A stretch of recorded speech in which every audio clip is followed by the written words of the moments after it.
Assalamualaikum warahmatullahi wabarakatuh. Yang terhormat Ibu Sekar Dwi Ardianti selaku dosen pengampu mata kuliah Sejarah dan Sistem Pendidikan. Saya di sini sebagai moderator kelompok 8 akan mempresentasikan PowerPoint yang berjudul Sistem Pendidikan dan Sistem Pendidikan Nasional. Sebelum itu, saya akan memperkenalkan diri saya dan teman-teman saya yang terlibat dalam pembuatan makalah dan PowerPoint ini. Yang pertama, Anggana Rutama, NIM 202133218. Yang kedua, Nazifa Maratus Ahadiah, NIM 202133222. Yang ketiga, Ririn Apriana, NIM 202133232. Yang keempat, Sarifah Nadia, NIM 202133252. Perkenalkan, nama saya Sarifah Nadia. Saya akan membacakan slide kedua dan ketiga. Pendahuluan. Era globalisasi yang sedang terjadi saat ini dihadapkan pada tantangan yang lebih kompleks dan persaingan sumber daya manusia yang semakin ketat, sehingga dibutuhkan sumber daya manusia yang unggul dengan menguasai ilmu pengetahuan dan teknologi. Salah satu upaya pemerintah untuk menghasilkan sumber daya manusia yang unggul tersebut adalah melalui pendidikan. Terlepas dari harapan tersebut, Indonesia sebenarnya menghadapi masalah mendasar, yaitu mutu pendidikan yang cenderung masih rendah. Hal ini disebabkan oleh sistem pendidikan di Indonesia yang buruk. Sistem pendidikan Indonesia yang telah dibangun dari dulu sampai sekarang ini ternyata masih belum mampu menunjang kebutuhan dan tantangan global untuk masa depan. Program pemerataan dan peningkatan kualitas pendidikan yang selama ini menjadi fokus pembinaan masih menjadi masalah yang menonjol dalam dunia pendidikan di Indonesia ini. Kualitas pendidikan di Indonesia masih jauh dari yang diharapkan.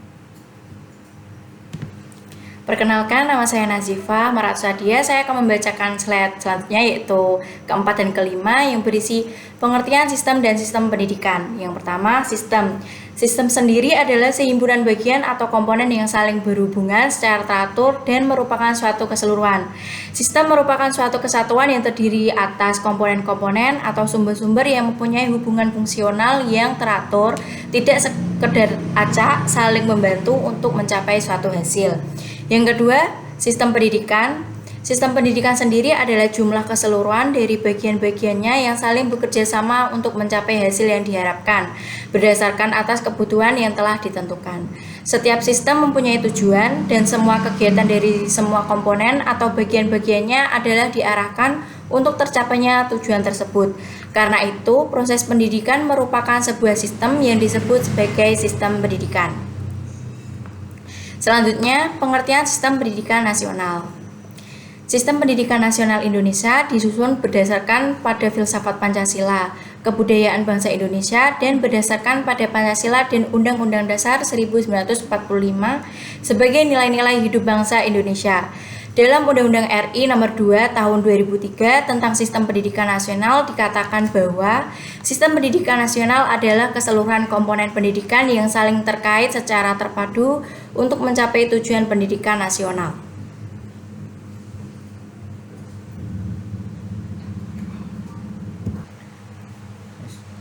Saya Anggana Rutama. Saya akan melanjutkan pengertian sistem pendidikan nasional. Sistem pendidikan nasional juga dapat diartikan sebagai upaya terencana dalam mewujudkan proses dan suasana pembelajaran, supaya pelajar aktif dalam mengembangkan potensi dirinya. Dengan sistem pendidikan, diharapkan peserta didik memiliki kecerdasan, akhlak, pengendalian diri, maupun keterampilan yang berguna bagi diri sendiri, masyarakat, maupun negara. Dalam hal ini, sistem pendidikan nasional tersebut merupakan suatu suprasistem, yaitu suatu sistem yang besar dan kompleks yang di dalamnya mencakup dari beberapa bagian yang juga merupakan sistem-sistem. Selanjutnya, komponen dalam sistem pendidikan. Yang pertama, tujuan dan prioritas. Kedua, peserta didik. 3. Manajemen atau pengelolaan. 4. Struktur dan jadwal waktu. 5. Isi dan bahan pengajaran. 6. Guru dan pelaksanaan. 7. Alat bantu pelajar. 8. Fasilitas. 9. Teknologi. 10. Pengawasan mutu pendidikan. 11. Penelitian.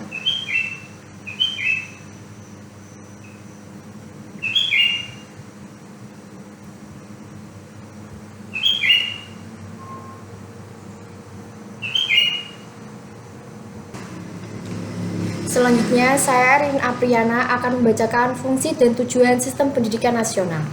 Tujuan pendidikan nasional adalah mengembangkan kemampuan dan membentuk watak serta peradaban bangsa yang bermartabat dalam rangka mencerdaskan kehidupan bangsa, agar perkembangan potensi peserta didik agar menjadi manusia yang beriman dan bertakwa, berakhlak mulia, berilmu, kreatif, mandiri, dan menjadi warga negara yang bertanggung jawab. Kemudian fungsi sistem pendidikan nasional. 1. Sebagai alat membangun pengembangan pribadi warga negara, kebudayaan, dan bangsa Indonesia. 2. Mengembangkan kemampuan serta meningkatkan mutu kehidupan dan martabat bangsa dalam upaya mewujudkan tujuan nasional. Kemudian, prinsip penyelenggaraan pendidikan nasional. 1. Pendidikan diselenggarakan dengan demokratis, berkeadilan, serta tidak diskriminatif dengan menjunjung tinggi hak asasi manusia, nilai keagamaan, nilai kultural, dan kemajemukan bangsa. 2. Pendidikan diselenggarakan sebagai suatu kesatuan yang sistemik dengan sistem terbuka dan multi makna. 3. Pendidikan diselenggarakan dengan memberi keteladanan, membangun kemampuan, dan mengembangkan kreativitas kepada peserta didik dalam proses pembelajaran. 4. Pendidikan diselenggarakan dengan cara mengembangkan budaya, membaca, menulis, dan menghitung. Sekian dari kami, bila ada kata yang kurang berkenan mohon dimaafkan. Wassalamualaikum warahmatullahi wabarakatuh. Terima kasih.